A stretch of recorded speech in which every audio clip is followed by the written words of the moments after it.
चंडीगढ़ में एक सिमरन नाम की लड़की थी। सिमरन के पैदाइश के बाद उसकी माँ मर गई।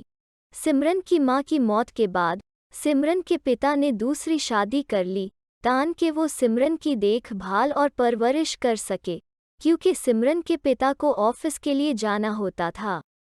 सिमरन के पिता ने लक्ष्मी नाम की औरत से शादी की थी। लक्ष्मी के 2 बच्चे थे, एक बेटा और एक बेटी। शुरू में तो सब ठीक चल रहा था, मगर जैसे जैसे दिन गुजरते गए लक्ष्मी अपने असल रंग दिखाने लगी। लक्ष्मी अपने बच्चों को तो बहुत प्यार देती, मगर सिमरन को वो सीधे मुंह बुलाती भी नहीं थी और उसे नहुसत मानती थी, क्योंकि उसके जन्म के बाद उसकी माँ मर गई थी।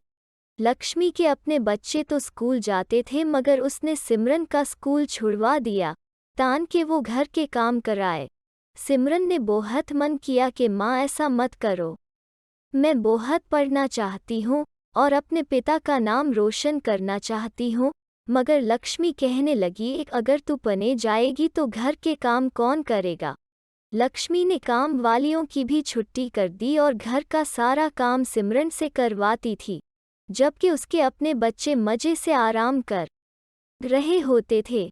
सिमरन को बहुत बुरा लगता था कि बस वो ही काम वालों की तरह सारे घर के काम करती है, झाड़ू लगाती है, कपड़े धोती है और कोई काम नहीं करता।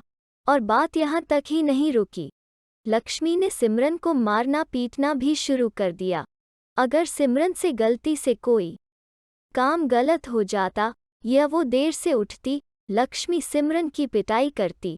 सिमरन इन सब से तंग आके कमरे में रो रही थी, अपनी माँ को याद करके कि ये माँ तू कहाँ चली गई, मुझे इस दलदल में अकेला छोड़ के। सिमरन की माँ सिमरन को रोते देख उसकी रूह सिमरन के सामने आ जाती है और सिमरन से कहती है, मेरी बच्ची, मुझे सब मालूम है कि ये लक्ष्मी तेरे साथ किया सलूक करती है, मगर तुम परेशान न हो, अब ये तुम्हें हाथ भी नहीं लगा सकेगी।